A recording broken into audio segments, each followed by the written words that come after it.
Impulsan nuestras vidas.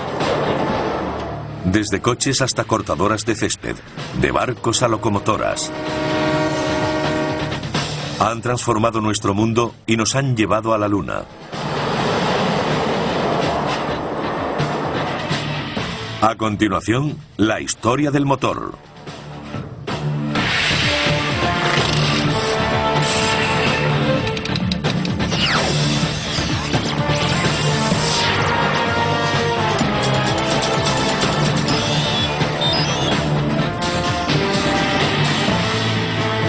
Maravillas modernas.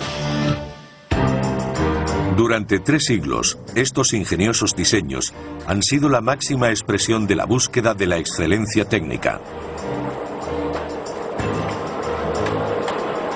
Y a través de muchas generaciones de progreso tecnológico, han tenido un profundo efecto en nuestra forma de trabajar y viajar.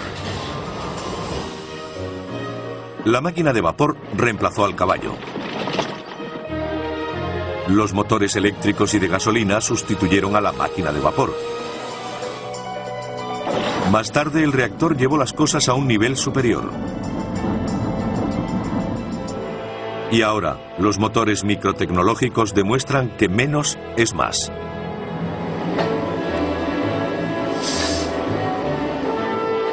Este proceso de siglos se inició cuando la máquina de vapor marcó el comienzo de la revolución industrial. Liberó a la humanidad de su total dependencia de fuentes primarias de energía, como el viento, el agua y el músculo. Las máquinas de vapor se usarían para impulsar maquinarias de fábricas, trenes, barcos, tractores y automóviles. El primer medio de transporte que utilizamos fueron los animales.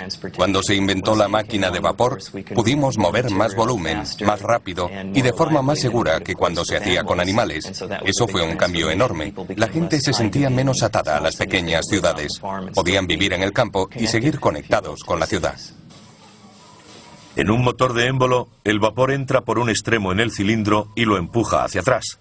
Luego entra por el otro extremo, empujándolo hacia el lado contrario. El vapor se genera en una caldera, un recipiente metálico donde se calienta el agua usando madera, carbón, aceite o gas natural como combustible. Una turbina de vapor es como un molino, con la diferencia de que sus aspas son movidas por vapor a alta presión en lugar de viento. Aún hoy, las turbinas de vapor son muy utilizadas. De hecho, se emplean para generar la mayor parte de la electricidad que consumimos. El científico griego Herón de Alejandría construyó la primera máquina de vapor del mundo hace unos 2000 años.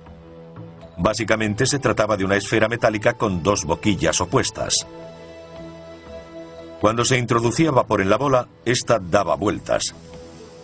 Herón expuso su invento en el Serapion, un museo de Atenas, donde entretuvo a los visitantes durante años, aunque solo fue considerado un juguete interesante. En 1705, 2 ingenieros británicos, Thomas Avery y Thomas Newcomen, crearon una gran máquina de vapor que podía utilizarse para bombear el agua de las minas de carbón inundadas. Empleaba un émbolo que subía y bajaba dentro de un cilindro hueco.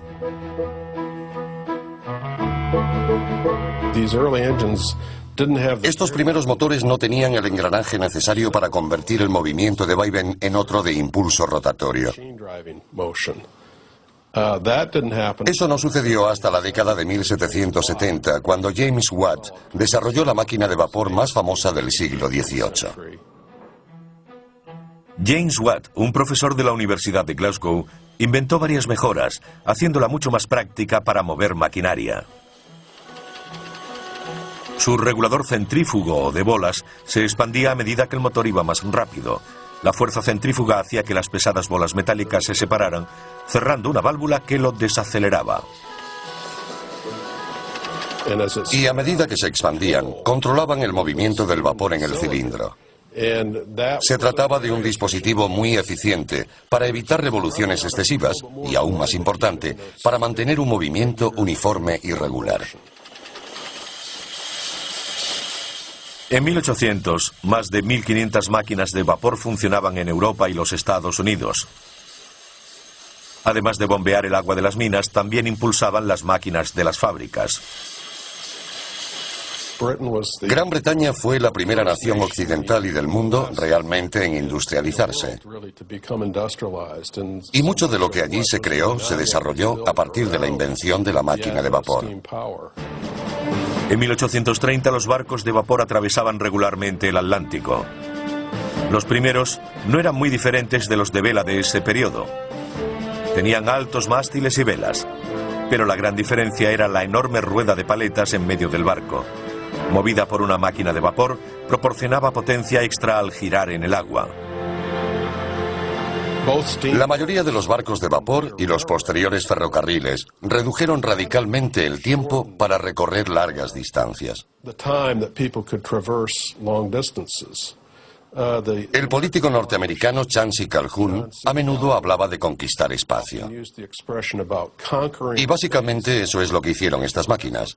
Ayudaron a conquistar espacio. Acortaron distancias entre dos lugares. Eso fue particularmente cierto en el caso de las máquinas de vapor cabalgando sobre raíles de acero que abrieron la entrada al oeste americano en 1800. En 1860 había casi 50.000 kilómetros de vías en Estados Unidos. Y en 1869 se puso el clavo dorado en Promontory Point, Utah, para unir las vías de la Unión y la Central, procedentes de las costas este y oeste. En Norteamérica la mayoría de los trenes de la época eran tirados por locomotoras 440 con 4 ruedas conductoras y 4 motrices. Pesaban 50 toneladas. Otra importante aplicación fue en la maquinaria agrícola. En el campo, uno podía quemar paja para su maquinaria agrícola, madera, incluso carbón. La máquina de vapor era muy adaptable y aceptaba cualquier combustible. Eso la hizo ideal para el campo. Enormes tractores de vapor comenzaron a transformar la agricultura a finales del siglo XIX. Fue una época en la que términos como bestia, leviatán y otros parecidos fueron muy utilizados. Algunos de estos motores pesaban de 10 a 20 toneladas. Eran enormes. A mediados de siglo, un norteamericano, George Corliss, desarrolló la más importante máquina de vapor desde James Watt. Su nuevo sistema de regulación le permitía funcionar a un ritmo constante, haciéndolo ideal para la industria textil.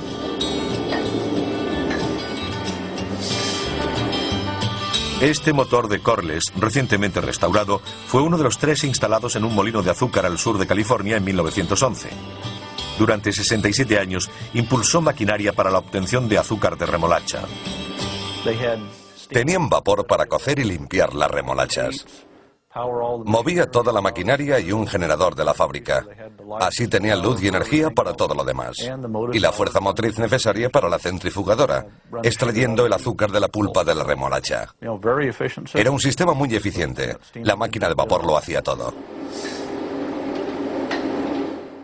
El enorme volante pesaba 8.500 kilos y el conjunto unos 40.000. El motor de 300 caballos prestó servicio hasta 1978, cuando se derribó la azucarera Holly de Santa Ana. Un tipo completamente nuevo de máquina de vapor sin pistones fue presentado por 2 ingenieros a finales de 1800. Charles Parsons, de Gran Bretaña, y Carl de Leval, de Suecia. Y no es el único tipo de máquina de vapor que sigue hoy en uso. Las turbinas que utilizan la presión del vapor para hacer girar las aspas de un rotor son más compactas que los motores de émbolo y normalmente permiten temperaturas superiores y una mayor expansión del vapor. Todo ello implica más potencia. A principios de 1900 navegaban por el Atlántico varios buques impulsados por turbinas y en 1920 ya habían sustituido a los antiguos motores de émbolo en los grandes transatlánticos. Desde el Queen Mary, votado en 1934, hasta el Estados Unidos, votado en 1951, eran propulsados por turbinas de vapor. Actualmente, portaaviones y submarinos de la Marina estadounidense son propulsados por turbinas de vapor con combustible nuclear. Es muy probable que el televisor que ahora mismo está mirando funcione gracias al vapor. La mayoría de las centrales eléctricas, sobre todo en Estados Unidos, utilizan turbinas de vapor, incluyendo las nucleares como esta. El generador de la central eléctrica de hecho es de vapor. Sea su fuente de calor de origen nuclear, carbón o gas natural, se trata de una máquina de vapor. Resulta algo irónico que todavía usemos una tecnología que fue inventada hace casi 200 años. El agua circula a través del núcleo, adquiere el calor de la fisión y llega hasta los generadores de vapor, donde se convierte en vapor al instante. A continuación recorre los conductos de vapor hasta la turbina principal y la hace girar para producir electricidad. Puede que las turbinas tengan vigencia, pero los motores de émbolo llevan mucho tiempo en silencio. En Estados Unidos no se fabrican desde los años 50.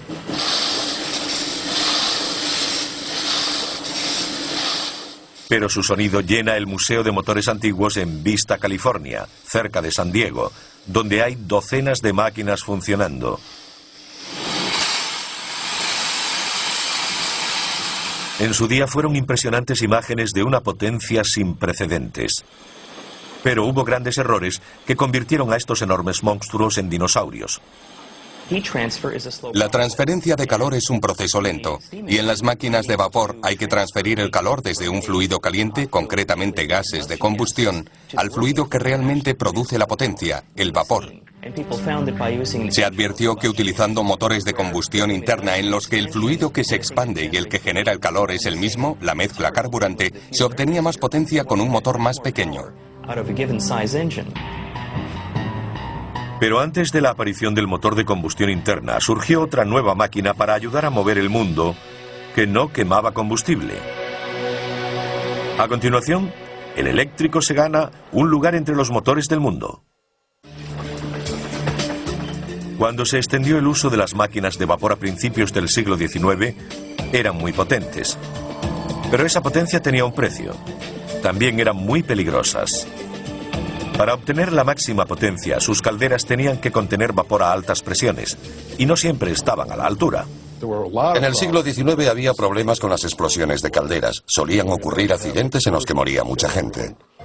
Robert Sterling, un clérigo escocés, estaba cansado de ver a sus parroquianos resultar heridos o muertos por explosiones de máquinas de vapor. Así que decidió hacer algo. Mitad inventor, mitad predicador. Un hombre renacentista, fue un tipo increíble. Sterling desarrolló un motor totalmente nuevo, en 1816, al que llamó de aire caliente. Hoy es conocido como motor Sterling. Los motores que desarrolló eran de baja presión. En su interior no había nada a alta presión que pudiese explotar, incluso si la máquina se estropeaba.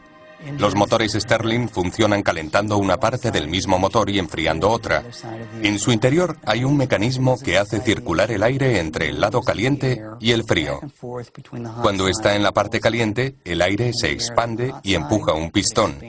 Y cuando pasa por el lado frío, se contrae tirando del pistón. Pero había un problema con el invento del reverendo Sterling. Los metales utilizados en el siglo XIX no aguantaban bien el calor para que fuese tan duradero como la máquina de vapor. Los metales no aguantaban la alta temperatura de la llama continua. La caldera es la parte de la máquina de vapor que está expuesta a la llama continua, mientras que en el Sterling es el cilindro, una parte diferente. Pero con la metalurgia moderna, algunos creen que el motor Sterling ahora podría ser viable. Brent van Arsdell fabrica pequeños motores de demostración que revelan las capacidades del invento del reverendo Sterling. Uno de ellos funciona con el calor desprendido de una taza de café. Pero lo más sorprendente es que también funciona con el aire frío de un cuenco lleno de hielo. Todo lo que necesita es una diferencia de temperatura. Lo único que hay que hacer es mantener una parte fría y la otra caliente. Funcionan en cualquier sitio donde sea posible mantener la diferencia de temperatura. Este motor Sterling puede funcionar con el calor de la palma de la mano. Durante décadas se ha intentado poner motores Sterling en vehículos y aún no es viable. Son caros, mucho más que los alternativos de gasolina o diésel. Y es muy difícil que sean eficientes debido al continuo cambio de régimen, ya que el conductor va reduciendo o acelerando. Eso dificulta el rendimiento permanente del motor, especialmente en un Sterling. El vapor y los motores Stirling del siglo XIX pronto tuvieron un nuevo competidor que ayudó a impulsar la revolución industrial. Y hoy aún sigue con nosotros. No tenemos máquinas de vapor en nuestras casas, pero sí muchos aparatos eléctricos. Mire a su alrededor, verá que tiene cantidad de ellos. Relojes, aire acondicionado, equipos de música, vídeos, ventiladores, aspiradoras, batidoras. Y por supuesto no olvidemos el cepillo de dientes. Todos son accionados por motores eléctricos. Sin ellos ni siquiera podríamos hacer esta entrevista. Más valdría quedarse en la cama, salvo que uno quisiera volver a los días de los carros y los caballos. A diferencia de la mayoría de los motores que utilizan algún tipo de combustión para crear calor, el eléctrico funciona por un principio completamente diferente. Cuando la electricidad fluye a través de un cable, se crea un campo electromagnético. Ello significa que temporalmente ese cable se convierte en un imán, y cuando se corta la electricidad deja de serlo. Si se conecta al revés, se invierten los polos. Y esto es lo que repetidamente hace un motor eléctrico usando la fuerza magnética para crear movimiento. Crea un campo magnético. Se mueve como Doug y yo lo estamos haciendo. La corriente pasa por el campo magnético y por la bobina, haciendo que esto gire. Naturalmente, los motores eléctricos necesitan electricidad. Así que su historia comienza con los pioneros de este campo. En 1824, Michael Faraday patentó la corriente continua y su motor. En 1888, el excéntrico genio Nikola Tesla patentó la corriente alterna y el suyo. Hoy en día ambos están en uso. Si funciona con pilas es de corriente continua, si se enchufa en la pared es de corriente alterna. Tesla fue el primero que introdujo el concepto de corriente alterna, que consiste en el cambio de polaridad 50 o 60 veces por segundo. Pero Edison no creía en ello y despidió a Tesla, que fue a trabajar con George Westinghouse. Tesla estaba en lo cierto. La corriente alterna podía ser transportada a muchos kilómetros, mientras que existían limitaciones significativas para la distribución de corriente continua. George Westinghouse adquirió las patentes para el sistema de corriente alterna de Tesla. Y en 1891 montó la primera línea de corriente alterna de alta tensión en California, conectando San Antonio Canyon con Pomona y San Bernardino. En 1894, Westinghouse empezó a fabricar otro de los inventos de Tesla, el motor de corriente alterna. Los primeros equiparon a algunos de los coches primitivos junto con las máquinas de vapor y los motores de combustión interna que usaban combustible como la gasolina para mover un pistón. No creo que nadie supiera, al menos durante la primera década de la existencia del automóvil, cuál sería el ganador. Alrededor de 1912 finalmente se impuso el motor de combustión interna. Irónicamente, gracias a la adición de uno eléctrico, al que se llamó motor de arranque. Esa era exactamente su función, dar el primer impulso a los pistones sin que el conductor saliese despedido, o peor. Hasta entonces había que hacer girar el motor para que arrancara. No solo era difícil, sino peligroso. Podía romper con facilidad los huesos del brazo, y si daba un tirón de la persona, podía hacerle mucho daño. Sin embargo, el motor de arranque lo cambió todo, marcando la desaparición del automóvil eléctrico y el de vapor. Como con la manivela, el motor de arranque iniciaba los ciclos de compresión y combustión necesarios para que el motor funcionase por sí solo. Algunos de los mayores motores eléctricos se hicieron para los ascensores. En 1933, Westinghouse construyó los más rápidos del mundo para el Rockefeller Center de Nueva York. En 1972, instaló los ascensores en el que era por aquel entonces el edificio más alto del mundo, la Torre Sears, en Chicago. En la década de los 90, el motor eléctrico regresó al mundo automovilístico cuando la General Motors presentó el EV1. Muy ligero de peso y con un fuerte chasis rígido, además tenía una de las carrocerías más aerodinámicas jamás fabricadas. Hay quien dijo que fue construido como un avión más que como un coche. Fue un fracaso y se canceló su producción en el 2000. Como sucede con todos los coches eléctricos, el problema es su limitada autonomía entre recargas.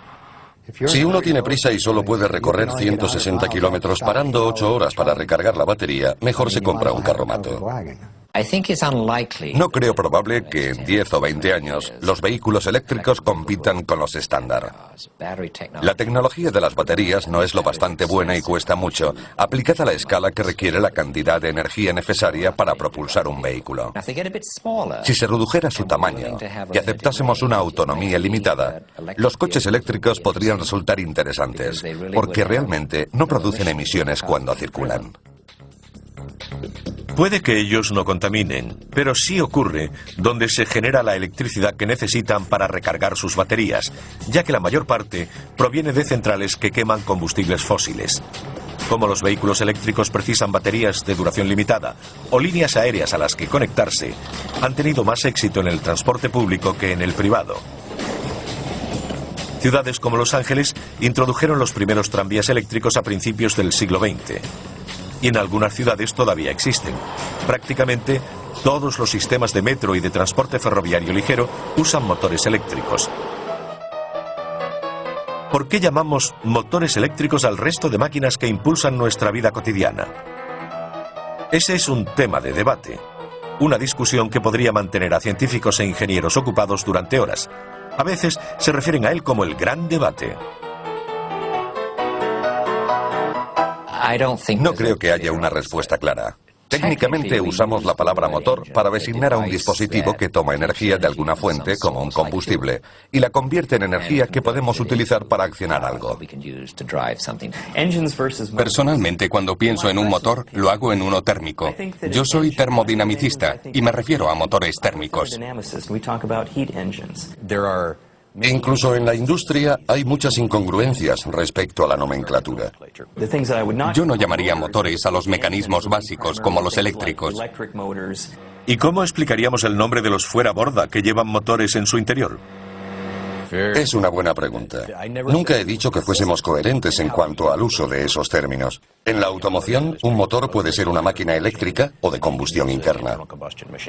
Entonces, ¿cómo llegó Detroit a convertirse en la ciudad del motor? Otra buena pregunta. A continuación, el motor de combustión interna crea una industria nueva en Motown, y el mundo se vuelve loco por el automovilismo. En hora punta, en una ciudad como Los Ángeles, resulta terriblemente obvio cómo el motor de combustión interna cambió el mundo. La próxima vez que se encuentre en un atasco como este, piense en Etienne Renoir. Él diseñó el primer motor de combustión interna en 1860. Como las primeras máquinas de vapor, fue desarrollado para bombear el agua de las minas de carbón inundadas. Todo un éxito, se vendieron unos 5.000. En 1876, 16 años más tarde, Nicolaus Otto patentó el primer motor de 4 tiempos de combustión interna. Se utiliza en casi todos los coches actuales, por lo que deberíamos hablar de industria automovilística. Aún hoy, utilizamos el mismo ciclo de 4 tiempos y apenas lo hemos modificado.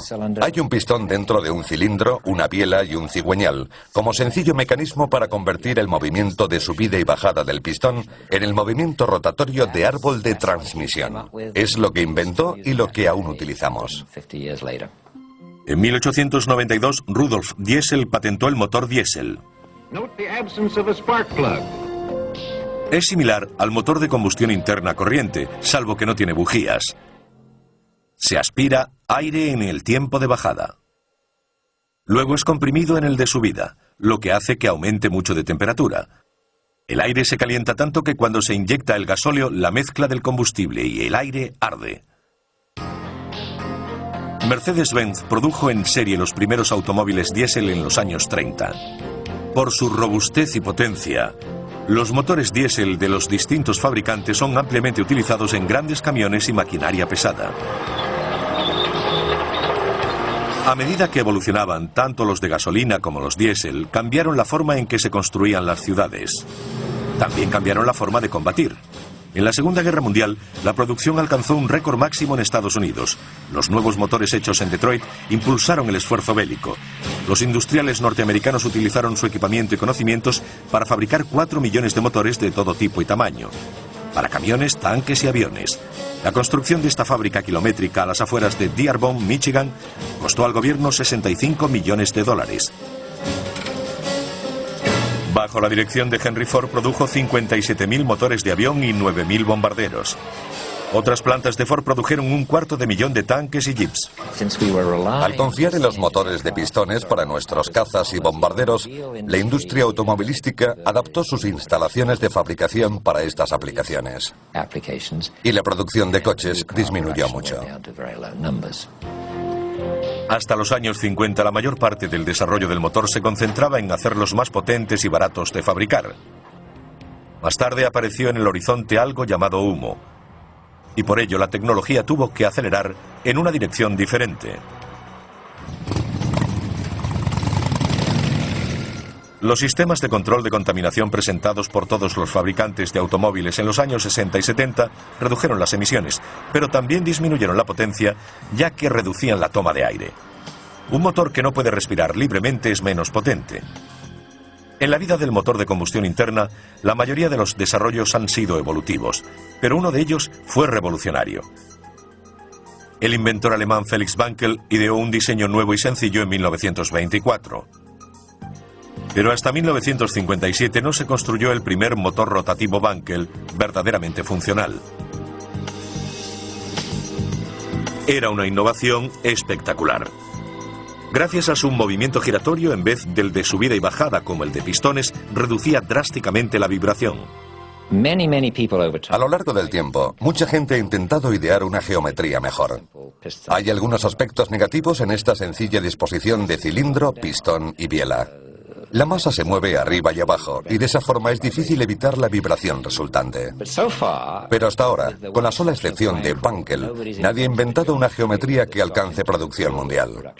Es este rotor de forma más o menos triangular el que se mueve dentro de un contenedor, pero no simétricamente. Está descentrado, y al girar, el rotor triangular comprime o expande, igual que el pistón con su movimiento de subida y bajada en el cilindro. Me siento muy unido al motor rotativo, sin duda alguna. Kobi Kobayakawa, jubilado recientemente, dirigió el proyecto del gran éxito de Mazda, el RX-7 con motor rotativo. Esta es la única parte móvil del motor rotativo. No tiene válvulas de admisión o escape ni árbol de levas. Básicamente solo hay dos partes móviles, los dos rotores. En cambio, en un V6 están los pistones, las bielas, las válvulas y el árbol de levas. Puede haber unas 50 piezas móviles. En 2001, Mazda completó el desarrollo de un nuevo modelo de motor rotativo llamado RX-8. Puede parecer pequeño, pero con sus 255 caballos puede competir con otros mucho mayores de pistones. Es el único coche de serie que carece de pistones. Kobi Kobayakawa habló con Felix Wankel pocos años antes de la muerte del inventor, en 1888. Yo le admiraba desde hacía muchos años. Su forma de ver el motor rotativo de Mazda siempre fue como la de un padre a un hijo.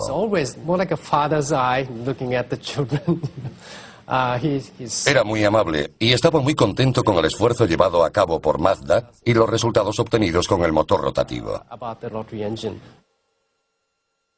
Felix Wankel estaría orgulloso de que la idea innovadora que tuvo en 1924 siga girando. A continuación, diminutos ingenios que hacen que un ácaro del polvo parezca un monstruo.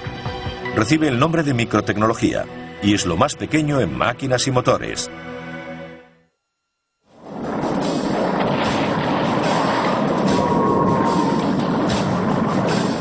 ...1941... El mundo está en guerra. Es el momento de un nuevo avance tecnológico. Aparece el reactor.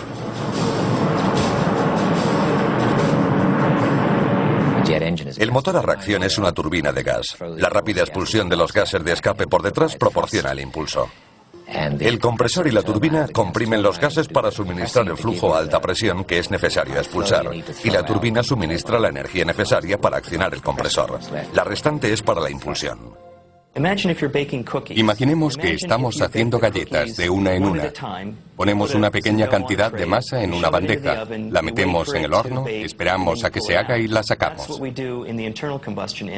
Pues eso es lo que hacemos en el motor de combustión interna de pistones alternativos. Entra la mezcla carburante, punto. Se comprime, punto. Arde y se expande, punto. Se expulsa, punto. Es un constante empezar y acabar. Mientras que en el reactor se trata de un solo proceso continuo. Todo comenzó hace unos 60 años, cuando Gran Bretaña y Alemania se afanaban por crear el primer avión a reacción. En 1941, Alemania fue la primera con un caza prototipo, el AG-280. Un año más tarde tenían otro incluso mejor, el ME-262. Fue el primer avión a reacción del mundo fabricado en serie. El primer reactor británico, el caza Gloster Meteor, hizo su primer vuelo de prueba en marzo de 1943. Desde entonces se ha evolucionado hasta llegar a esto. Airbus Industries desarrolla lo que algunos llaman el Super Jumbo. Un avión de 2 plantas, un 50% mayor que el Boeing 747 y capaz de transportar de 600 a 700 pasajeros.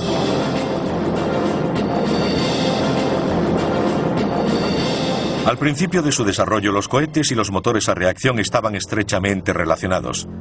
La gente hacía poca distinción entre ellos. Un cohete es parecido a un reactor, a diferencia de que lleva su propio suministro de oxígeno para la combustión. Los aviones a reacción toman el oxígeno del aire. Los cohetes lo obtienen del tanque de oxígeno que llevan a bordo, lo que significa que pueden volar por el espacio, donde no hay oxígeno. A los experimentos con cohetes de Robert Goddard en Estados Unidos a principios de los años 30, le siguieron los de Werner von Braun en la Alemania nazi, que le llevó al desarrollo de los cohetes V2, que cayeron sobre Gran Bretaña durante la Segunda Guerra Mundial.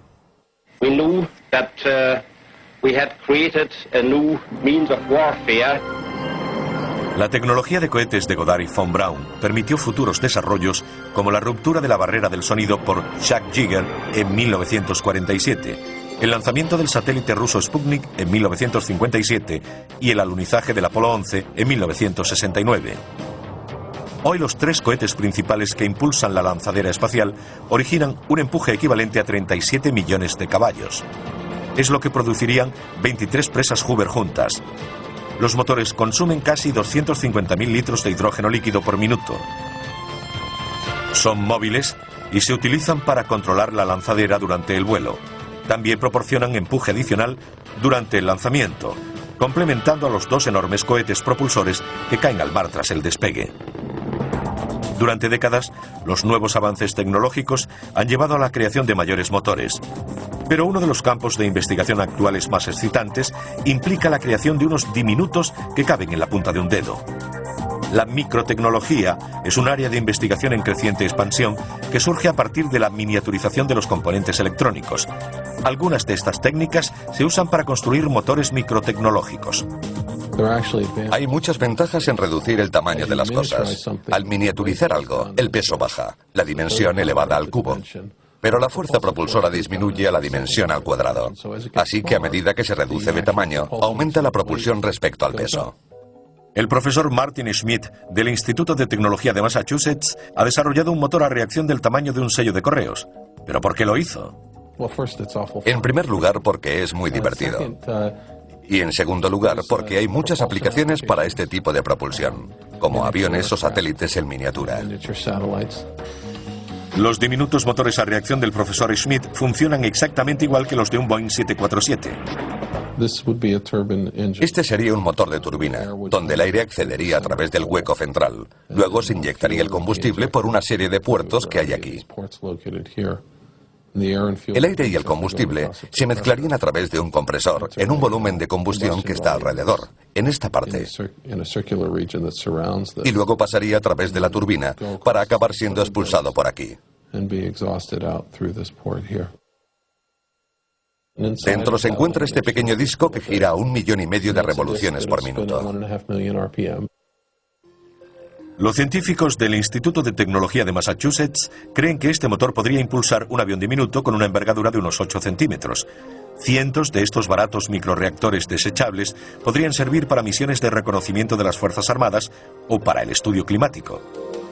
Otra aplicación en la que los científicos tienen grandes esperanzas es la generación de electricidad para sustituir a las pesadas y menos eficaces baterías de los ordenadores portátiles, por ejemplo. Algunos científicos trabajan en nuevos conceptos de micromotores que aún no existen a tamaño real.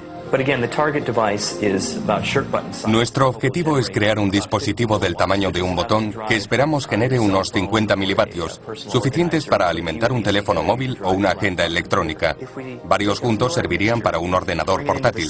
Si tomamos una mezcla de aire y combustible, la introducimos en el centro de la espiral de intercambio de calor y la quemamos, podríamos utilizar gases resultantes de la combustión para precalentar la mezcla entrante. Se puede obtener combustión en situaciones donde no haya llama. Si ponemos en estas paredes dispositivos llamados materiales termoeléctricos, podríamos utilizarlo para generar energía eléctrica. Algunos motores microtecnológicos tienen engranajes del tamaño de un grano de polen y dientes del tamaño de un glóbulo rojo. Si se quiere hacer que uno microtecnológico parezca grande, solo hay que ponerlo junto a otro nanotecnológico. Las nanomáquinas son tan pequeñas que ni siquiera pueden verse con un microscopio. Nano significa una milmillonésima, así que aquello que mida la milmillonésima parte de un metro tendrá un nanómetro, algo a menudo discutido. Si ponemos 10 átomos en fila, esta medirá alrededor de un nanómetro. Los orígenes de la nanotecnología se remontan a 1959, cuando el desaparecido científico Richard Feynman dio una conferencia legendaria en el Instituto de Tecnología de California. La tituló «Hay mucho sitio en el fondo». Si profundizamos lo suficiente, todos nuestros dispositivos pueden ser producidos en serie a fin de ser copias absolutamente perfectas unos de otros. Quiero construir 1000 millones de fábricas diminutas, exactamente iguales, que trabajen simultáneamente taladrando, estampando. El asunto consistía en hacer las cosas cada vez más pequeñas. Y él no veía ninguna violación de las leyes físicas, por ejemplo, la de la termodinámica, para crear cosas realmente pequeñas. Es mi intención ofrecer un premio de $1000 a la primera persona que construya un motor eléctrico operativo de 0,2 centímetros cúbicos. El premio fue reclamado hace años, pero el profesor Ross Kelly de la Universidad de Boston quiso superar el desafío de Feynman. Pretendemos crear una especie de molécula que es mucho más pequeña que la medida que él fijó. Así, 40 años después, intentamos dar una respuesta final al desafío, haciéndolo a la menor escala posible. El profesor Kelly tuvo éxito al manipular 78 átomos para crear un motor consistente en una sola molécula personalizada. El diseño original, que por supuesto es mucho más pequeño que esto, consta de 2 partes. Una giratoria que parece un engranaje con 3 aspas y otra que hace las veces de trinquete. Se suponía que debía rotar así. Cada esquina representa un átomo de carbono con uno de hidrógeno, que está conectado a la esquina siguiente por un enlace entre los 2 átomos de carbono. La siguiente esquina también se une al otro mediante un enlace entre los átomos de carbono, y gracias a las leyes de la química se puede predecir la longitud de las distancias y la geometría. En otras palabras, incluso a pesar de ser tan diminuto que es imposible verlo, Kelly sabe que ha creado una molécula cuyos átomos funcionan como un motor. Le llevó 4 años desarrollar su molécula motora, pero ahora puede producirse en grandes cantidades, muy grandes. Sí, teníamos un matraz con unos 1000 millones de moléculas motoras aproximadamente. Pueden fabricarse tantas como se quiera, trillones y trillones. Creo que la manipulación a nivel micro y nanotecnológico tendrá un gran impacto, permitiéndonos construir un número casi limitado de dispositivos y sistemas. De hecho, estos tendrán tantas aplicaciones como las tuvieron los construidos durante la Revolución Industrial. A continuación, los coches que pueden combinar lo mejor de ambos mundos, híbridos impulsados por un motor de gasolina y otro eléctrico. Híbridos. Hay quienes los ven como el futuro de los automóviles. En los híbridos como el Prius, presentado por Toyota en 1997, los motores pueden propulsar el coche de forma independiente o conjunta. Para reducir las emisiones, El eléctrico se utiliza para impulsar al vehículo hasta los 25 km/h aproximadamente. Luego entra en acción el de gasolina. Los coches eléctricos no contaminan, pero el problema es que tienen que ser recargados constantemente. Los híbridos ofrecen las ventajas de los coches eléctricos y no hay que enchufarlos a los lugares de recarga, porque lo hacen mientras están en movimiento. Es regenerativo. Toma la energía de las ruedas y a través del motor vuelve a la batería. Con el frenado regenerativo, el coche desacelera usando su motor eléctrico como un generador. Esto crea una resistencia en la tracción y carga la batería. En otras palabras, funcionando como un freno, el generador crea energía en lugar de desperdiciarla en forma de calor desprendido, como los frenos normales. A medida que doblamos la esquina, la aceleración inicial es motora. Y a medida que piso el acelerador, comienza a funcionar el motor. El verde es carga, el rojo es potencia. Si dejo de pisar el acelerador, el motor se desconecta. La energía fluye desde las ruedas a través del motor hasta las baterías. Honda, rival de Toyota, empezó a vender este híbrido biplaza llamado Insight en el año 2000. Ambos cuestan unos 17.000 euros. En Japón se han vendido más de 34.000 híbridos desde 1997. Son más caros porque tienen unas baterías y un motor añadidos que hay que sumar al normal de gasolina. Y los beneficios dependen del tipo de conducción que ofrezcan estos vehículos. En Japón casi doblan las ventas de vehículos diésel, ya que sus autovías están muy congestionadas. La conducción es lenta y hay que estar todo el tiempo parando y arrancando. Si lo comparamos con el tipo de conducción que tenemos en Norteamérica, donde las autovías están menos congestionadas y conducimos a más velocidad y mayores distancias, los híbridos no resultan tan atractivos. Los trenes han utilizado el concepto de híbridos desde hace años. Las locomotoras que llamamos diésel son realmente diésel eléctricas, con un potente motor diésel que genera electricidad para que los motores eléctricos muevan las ruedas. Sin embargo, los híbridos no son la única esperanza del futuro de los automóviles. También está el hidrógeno. En el año 2000, BMW presentó el primer coche de fabricación en serie del mundo que podía trabajar con hidrógeno o gasolina. Cuando se cambia el modo para que funcione con hidrógeno, es como desactivar la contaminación. Lo único que sale del tubo de escape es vapor de agua. Pero el hidrógeno tiene un precio. La pregunta clave es, si alguien quiere hidrógeno, ¿dónde lo consigue? La forma más económica de obtenerlo es a partir del gas natural, que contiene carbono. Así que al producir hidrógeno, liberamos carbono a la atmósfera, algo que no ayuda mucho al efecto invernadero. Si obtuviésemos el hidrógeno a partir de la energía nuclear o solar, quizás pudiéramos encontrar una forma económica de hacerlo sin liberar dióxido de carbono.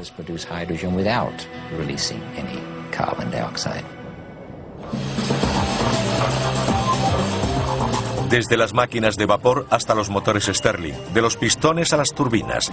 Estudiar la historia de la tecnología del motor es un peregrinaje gratificante. Un viaje al panteón de los mayores logros tecnológicos del hombre. Desde que Herón construyó su primera máquina de vapor en la antigua Grecia, la humanidad ha quedado fascinada con los últimos motores. Lo hice porque pensé que sería ingenioso. No pensé mucho en sus aplicaciones. Sin duda, esa fascinación nos mantendrá conectados al futuro e impulsará nuestra habilidad para seguir cambiando nuestro mundo, inventando nuevas clases de motores, aunque no estemos seguros de para qué servirán.